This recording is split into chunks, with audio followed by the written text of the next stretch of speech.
Olá a todos, bem-vindos novamente ao nosso curso de Estatística Aplicada à Experimentação, o básico. Nessa videoaula, a gente vai começar a entrar no nosso terceiro grupo de conhecimentos, que seria a discussão de como comparar resultados. E vamos iniciar o assunto conversando sobre distribuições de dados conhecidas, em especial a distribuição normal. Então, vamos lembrar do nosso vídeo passado, em que a gente fez uma discussão sobre como eu poderia estimar a quantidade de feijões dentro de um pote, analisando uma amostra. Então, nós pegamos do pote alguns grãos de feijão, pesamos esses grãos, eu desenvolvi a atividade utilizando 30 feijões, né? Então, por cálculos de massa, a gente tentou estimar quantos feijõezinhos tinham aqui.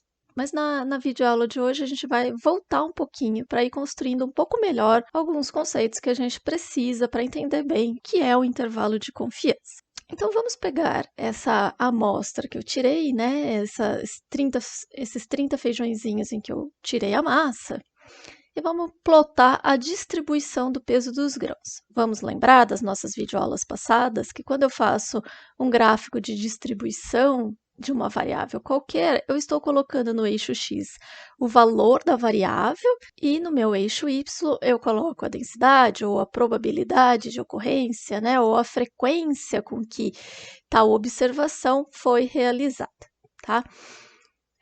Lembrando que esse gráfico de distribuição também pode ser chamado de histograma e ele agrupa uma quantidade de feijões no intervalo aqui pré-estabelecido de massas. Então, embora esse histograma já nos permita fazer alguns cálculos, né, de probabilidade de que uma determinada massa ocorra para os grãos de feijão, o que a gente tenta fazer, no geral, é modelar essa curva, né, reportar essa curva na forma de um modelo, né? Um modelo matemático.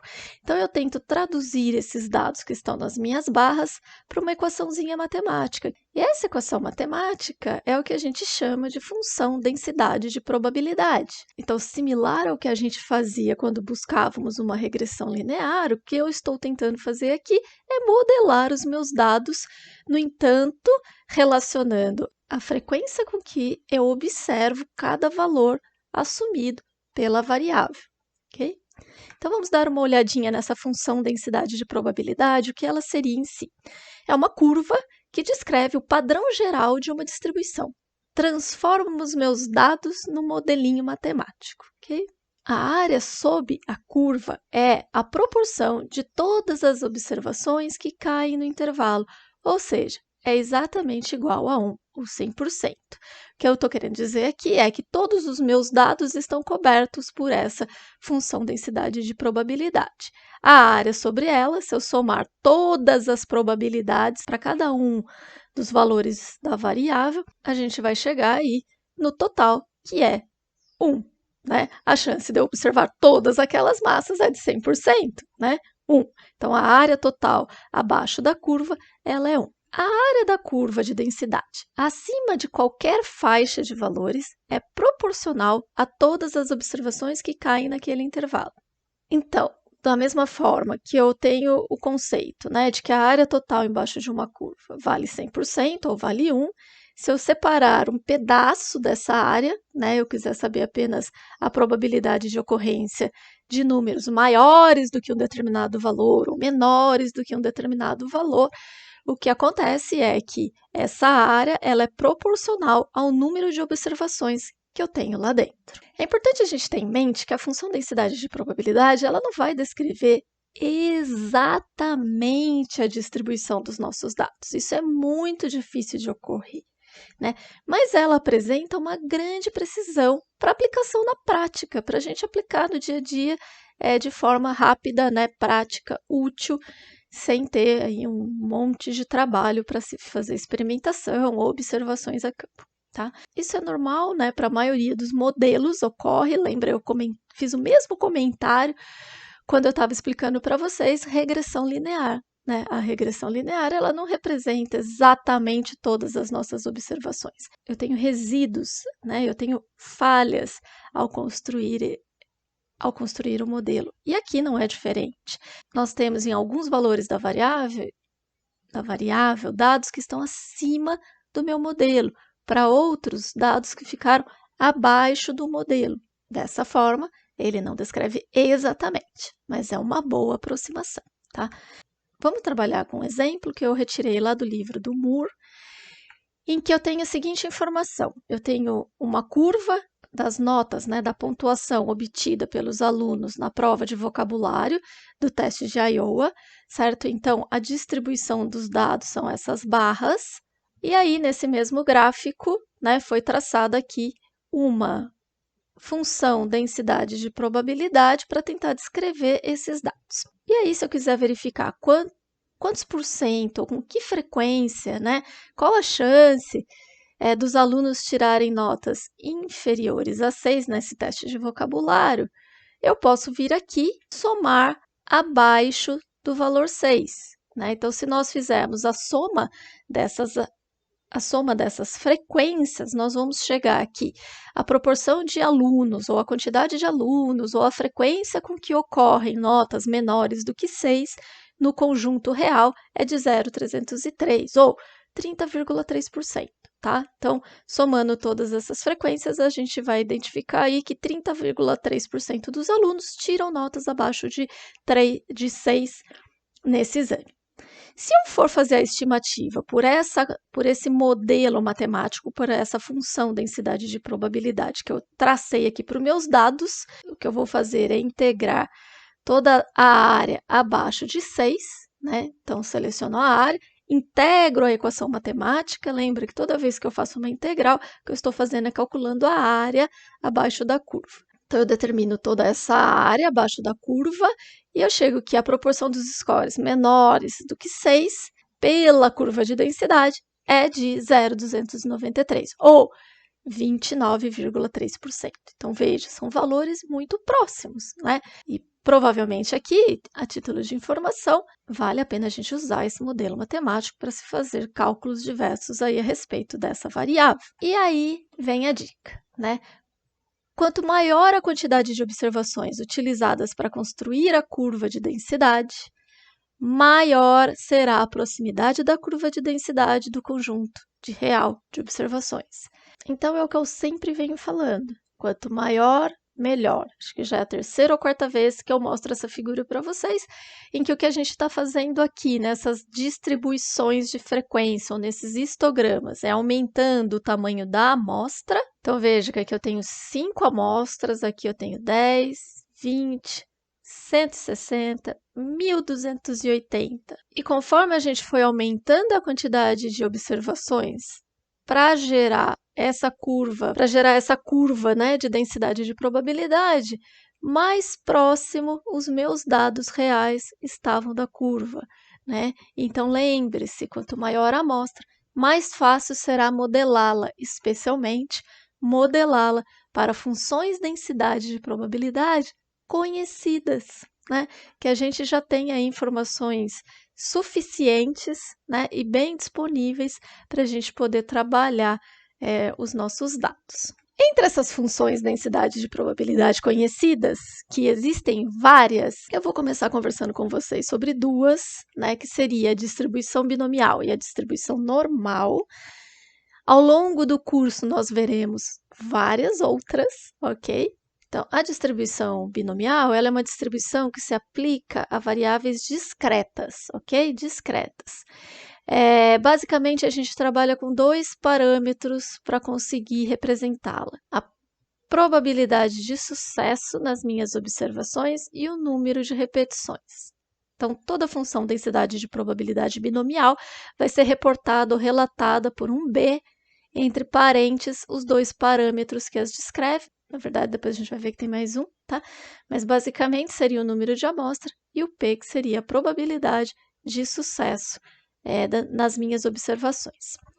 A distribuição normal, por sua vez, ela é uma distribuição que vai trabalhar com variáveis contínuas. Então, ela também depende de 2 parâmetros para ser desenvolvida, sendo um deles a média dos meus dados e o outro o desvio padrão dos dados. E, em geral, essa distribuição ela é representada pela letra N maiúscula, né? Então, N maiúsculo, mi sigma. Mi sigma. A função em si, né, a função densidade de probabilidade da distribuição binomial, ela tem essa carinha, né, em que nós vamos trabalhar a probabilidade de sucesso, ok? Sendo essa probabilidade denotada pelo P, Pzinho, aparece aqui e aqui. O número de repetições, né, o número total de amostras que eu coletei é o N, né, que aparece aqui na fórmula em 2 lugares, e eu ainda tenho esse K. O que seria o K? O K é a quantidade, é o número de sucessos que eu tive, né? Veja que o P é probabilidade do sucesso. Qual a chance de eu ter sucesso? E o K é o número absoluto. De 100 observações, 50 eu obtive sucesso. Então, o K seria 50. Lembrando que essa simbologia aqui nada mais é do que eu estou fazendo uma combinação de K dados tomados N aí, ok? A função densidade de probabilidade de uma normal, ela já vai ter essa carinha aqui, então veja que aqui na minha fórmula vai entrar o desvio padrão em 2 pontos e vai entrar também a média, né? Então, lembrando que para eu descrever uma distribuição normal, eu preciso de 2 parâmetros unicamente, média e desvio. Para eu descrever uma binomial, eu vou precisar da probabilidade de sucesso e o número de repetições que eu tive. Okay? Vamos ver agora, então, alguns exemplos, né, de experimentos ou de tipo de dados que seguem distribuição binomial e alguns que seguem distribuição normal. A distribuição binomial, eu tenho, por exemplo, o caso, né, de quando a gente está jogando moedas para cima. Então, eu jogo a moeda várias vezes e eu vou olhar qual é a probabilidade de eu ter cara ou qual é a probabilidade de eu ter coroa, ok? Posso também fazer um estudo, por exemplo, da ação de um inseticida em determinados insetos. Por exemplo, eu quero ver se esse inseticida, na dose que eu apliquei, mata ou não mata a barata. Ela morre ou não morre, certo? Então, são sempre experimentos que eles vão ter 2 respostas possíveis, sim ou não, sucesso ou insucesso, né? Então, se a minha ideia aqui é buscar por caras, toda vez que eu tiver cara, eu tive um sucesso, toda vez que eu tiver coroa, eu tive um não sucesso, né? Então, nesse experimento, eu teria apenas 2 respostas, cara ou coroa. Da mesma forma aqui na aplicação do inseticida. A barata estava viva ou a barata estava morta. Outro ponto que é super importante, né, para as distribuições binomiais é que os eventos eles devem ser independentes, né? Então, a ocorrência de um não deve interferir na ocorrência de outro. É o que acontece aqui no cara-coroa, né? O fato de eu ter tirado o cara no primeiro lançamento não interfere em nada no que vai acontecer no próximo. E a probabilidade de sucesso e fracasso ela é constante em toda repetição. Eu sempre vou ter a mesma chance do fenômeno ser observado em cada repetição que eu estou fazendo do meu ensaio. Essa distribuição binomial, quando eu estou trabalhando com dados muito grandes, né, eu tenho uma quantidade de observações aí grandes, vamos pensar em grande aqui, né, no geral, com N maior do que 30, ok? A gente tem que essa distribuição binomial, ela se aproxima muito bem de uma normal, ok? E esse não é um fenômeno exclusivo da binomial. Outras distribuições também, quando eu tenho valores de amostra, quando eu tenho N's muito grandes, elas vão tender a uma distribuição normal. E por falar na normal, tá aí diversos fenômenos naturais, eles são descritos por uma normal, aqui eu coloquei poucos da área de saúde, altura das pessoas, peso das pessoas, pressão sanguínea, e outros. Eu posso pensar em altura não só de pessoas, mas também de plantas, notas. Diversos fenômenos vão se aproximar muito bem dessa distribuição que nós conhecemos como normal. E até por isso que vocês vão ver que o meu grande foco aqui vai ser em cima dessa distribuição. Está. Antes de eu entrar a fundo na distribuição normal, vamos tentar reforçar para que serve, para que eu uso, né, essas distribuições. Para que eu uso isso? Então, essas funções elas vão servir para calcularmos probabilidades, chances de um evento ocorrer, sem a necessidade de observações exaustivas sobre o fenômeno. Né? Se a gente parte do pressuposto ou realmente verifica, né, que, no geral, o comportamento da nossa variável é modelado, pode ser bem modelado por uma distribuição normal, eu posso aí usar todo o conhecimento que a gente já tem dessa função, dessa distribuição, para inferir coisas sobre a minha população.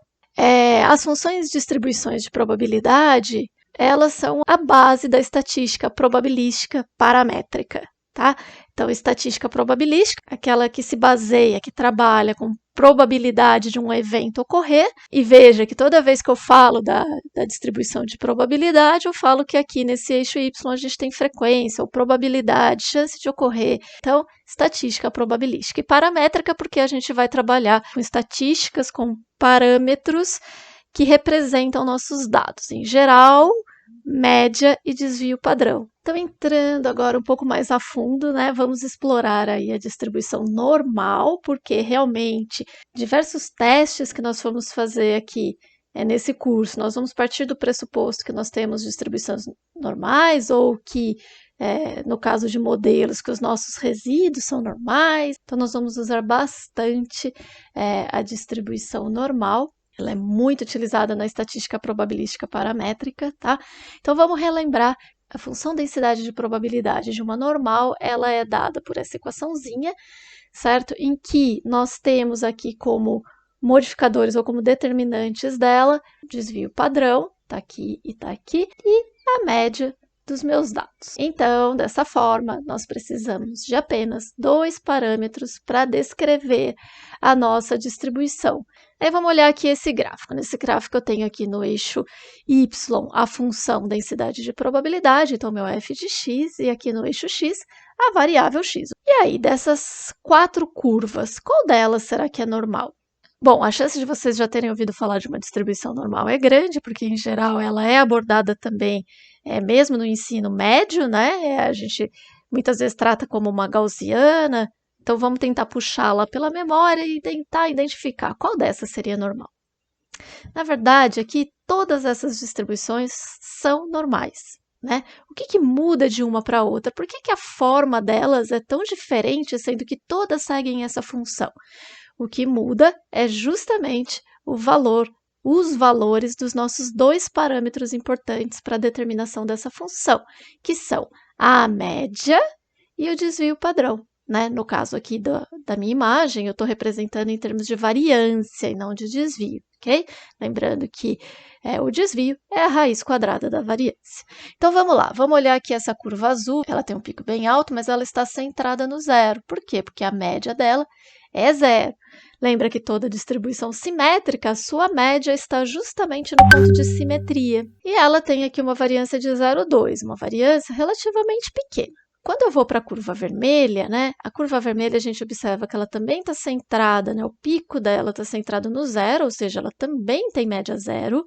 No entanto, veja que ela é mais achatada e mais espalhada do que a azul. O que isso quer dizer? Se ela é mais espalhada, ela tem uma variância maior, ou um desvio padrão maior. E justamente é isso. Veja que aqui a variância é 1. Quando eu vou para a amarelinha, ela achata um pouco mais, né?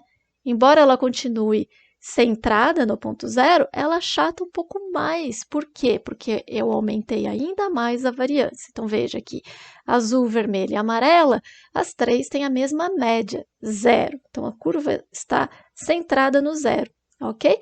No entanto, o que eu estou fazendo de uma para outra é achatando, né? Ou aumentando a variação, né? Então, a minha variância dos dados aumenta.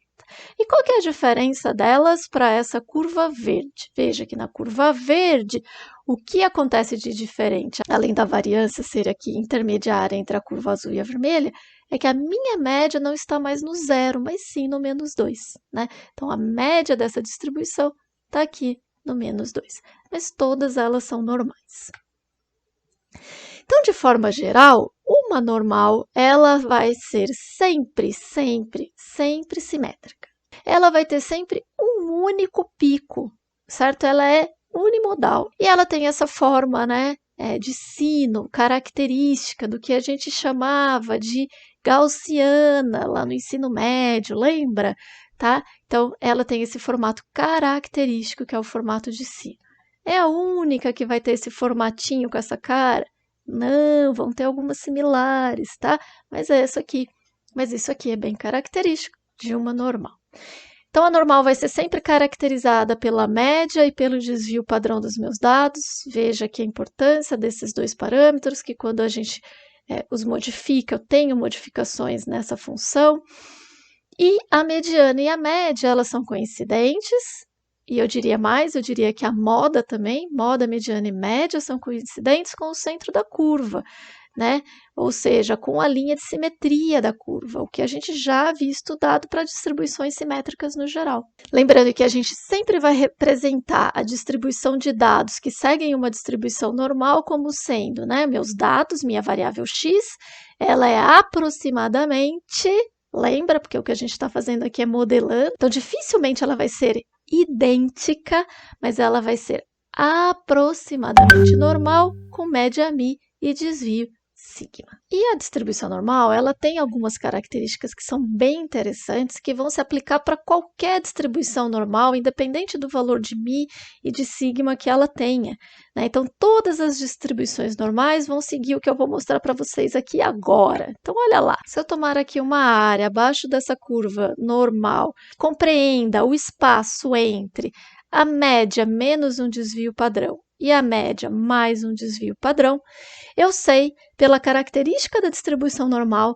que nós temos aqui dentro dessa área 68% dos meus dados. Ou seja, qualquer evento que esteja, né, que assuma valores de x entre esses dois valores, ele tem 68% de chance de ocorrer. 68% de chance de ocorrer. Se eu aumentar esse espaço, né, agora eu vou tomar a área entre μ menos 2 desvios e μ mais 2 desvios, eu sei que aqui dentro, nesse espaço, eu tenho 95% das minhas observações. Ou seja, a chance da variável x apresentar um valor entre, né, μ menos 2 sigma e μ mais 2 sigma é de 95%. Se eu aumentar ainda mais, né, eu vou pegar 3 desvios para menos e para mais em relação à minha média. Então, a área total sob a curva nesse espaço, nesse intervalo, ela vai compreender aí 99,7% de todos os meus dados. Ou seja, a probabilidade de ocorrer um fenômeno dentro desse intervalo é de 99,7%. Então, veja que com menos 3 desvios e mais 3 desvios, a gente pegou quase todos os dados que estão abaixo aí da distribuição normal. Então, vocês vão... então, pode ser que vocês vejam aí, né, corriqueiramente, que a normal, ela segue a regra do 68, 95, 99,7. O que isso quer dizer? Né, que no espaço mais ou menos um desvio da média, eu tenho 68% dos meus dados, no espaço de mais ou menos 2 desvios padrões da minha média, eu tenho 95% dos dados, e 3 desvios, eu tenho 99,7% dos dados, tá? E aí, vamos pensar um pouquinho aqui, pessoal. X pode ser qualquer variável. Pode ser peso, pode ser altura, comprimento de um inseto, pode ser altura de uma árvore. Então, veja que x pode ser uma variável com dimensões ou com ordem de grandezas muito variadas, né? Então, imagine para cada variável a gente ter que efetivamente modelar uma função. Seria um pouco trabalhoso, né? Então, a gente vai ver que usualmente o que a gente faz para não ter que ficar calculando a função densidade de probabilidade para cada variável que possa existir que siga uma distribuição normal, o que a gente faz é padronizar a variável x, tá? Eu vou converter esse x numa variável que eu chamo de z, sendo que z é x padronizada. E aí, o que eu vou ter é uma distribuição normal padronizada. E como é que a gente faz essa padronização? A minha variável padronizada z, vou chamar de z, ela vai ser o valor da observação menos o valor médio, né, das observações, ou o que eu chamo aqui de μ, dividido por sigma. Sigma seria o desvio populacional. E o que acontece? Qual é a implicação de eu fazer essa padronização? Vamos olhar aqui no segundo gráfico. A minha média ela vai ser trazida para o zero. Porque, veja, se a gente substituir x por μ, eu vou ter μ menos μ, que vai ser zero. Né? Então, o que eu estou fazendo é trazendo a média para o valor de zero. E essas distâncias, μ menos um desvio, μ mais um desvio, nada mais vai ser do que menos 1 e mais 1, como se fosse a minha média menos um desvio, mais um desvio. Então, eu estou jogando o meu desvio padrão para o valor de 1, tá bom? Então, o que essa padronização faz, né, quando eu converto x em z, o que eu estou fazendo é determinando quantos desvios padrões a observação x está distante da média e para que direção ela está se afastando para o sentido positivo ou para o sentido negativo. Então, em conclusão, toda vez que a gente padronizar uma variável que segue uma distribuição normal, o que eu estou fazendo é trazendo a média dela para o zero e observando a quantos desvios a minha observação estará da minha média, para menos ou para mais. E para representar de forma simbólica, né, cada uma das duas distribuições, eu tenho aqui a distribuição da variável x, segue uma normal com média μ e desvio sigma. A distribuição normal padronizada da variável x, padronizada, converter x em z, ela vai ser uma normal com média 0 e desvio 1, ok? Então, a padronização nada mais é do que fazer essa conversão. Eu consigo trabalhar com qualquer ordem de grandeza, com qualquer variável, seja lá o valor que ela assume, desde que ela seja uma variável contínua, a gente consegue trabalhar facilmente com essa normal padronizada. E aí vem a grande vantagem de se fazer essa padronização, né? E esses dados da distribuição normal padronizada, como eles são independentes dessa ordem de grandeza, da variável em si, o que nós temos é uma tabela com essas distribuições, né? O que é muito bom. Então, olha lá, a tabela da normal padrão ou da normal padronizada, ela vai trazer para a gente, na primeira coluna aqui, os valores de z. Lembra, o que é z? Z é a minha variável padronizada, né? Então, na primeira coluna e na primeira linha são os valores de z. E o recheio, o miolo dessa tabela, o que ele traz para a gente é uma probabilidade. Que probabilidade é essa? É a probabilidade de ocorrência de dados abaixo do valor de z. Veja, toda a tabela de probabilidade, ela traz consigo uma figurinha que ilustra qual é a probabilidade que ela está marcando lá na tabela, né? O que é esse recheio da tabela? Então, veja que aqui eu tenho aqui probabilidade, ele me dá essa área rachurada aqui, à esquerda de z. Né? Então, ele está falando, olha, a probabilidade dessa área é o que está aqui no meio da tabela, tá bom? Então, como é que a gente usaria essa tabela? Vou escolher um z de 0,45, né? Então, veja que aqui eu tenho a primeira casa decimal, né, o número e a primeira casa decimal, e aqui na parte de cima eu tenho a segunda casa decimal. Então, eu consigo trabalhar com essa tabela com z's de até 2 casas decimais, tá? Então, vamos trabalhar o z de 0,45, e aí a gente vai achar aqui probabilidade do fenômeno ocorrer. E aí é importante de lembrar que o fenômeno que eu estou observando aqui é da ocorrência de valores abaixo de z, né? Abaixo de z. Então, a chance de um fenômeno que segue uma distribuição normal ocorrer assumindo valores com z abaixo de 0,45 é de 67,36%. E veja que 0,45 é um valor que está acima da média, né? Então, se a minha média está aqui, o z está acima da média. Então, é lógico de se pensar que essa probabilidade seria maior do que 50%. Por quê? Porque a minha curva é simétrica, né? Então, se eu traçar a média, né? Peguei aqui a minha média, que lembra, para normal padronizada está sempre no zero. Eu sei que para cada média eu tenho 50% de chance do evento ocorrer. Opa, que 5 feio. E para cada média eu tenho 50% de chance do evento ocorrer, tá? Quando a gente pega um valorzinho acima do zero, eu vou ter mais de 50% de chance. E essa tabela é justamente o que ela traz. Eu preciso necessariamente ficar usando a tabela, tem que baixar uma tabela. Não, né? Lógico que essa tabela é muito útil para as aulas de estatística, para se ensinar a estatística, para se treinar, né, a distribuição normal. No entanto, hoje nós temos aí ferramentas, né, muito úteis para a gente fazer cálculos, né, utilizando a distribuição normal, sem precisar entrar numa tabela. Lógico que a tabela, quando a gente não tinha essas ferramentas computacionais, elas eram extremamente úteis, né, para eu não ter que ficar a todo momento integrando a função densidade de probabilidade, tá? Então, eu vou trabalhar um pouquinho com vocês da distribuição normal, utilizando tanto o RStudio quanto o Excel, para vocês observarem a praticidade, mas também na internet a gente tem diversas calculadoras, né, para distribuição normal e outras distribuições que nós vamos trabalhar mais para frente, tá bom? Mas é interessante que vocês aí optem, né, por um software para trabalhar estatística e tentem desenvolver os conceitos neles. Para quem vai precisar trabalhar com estatística aí rotineiramente, isso vai ser bastante importante, tá bom?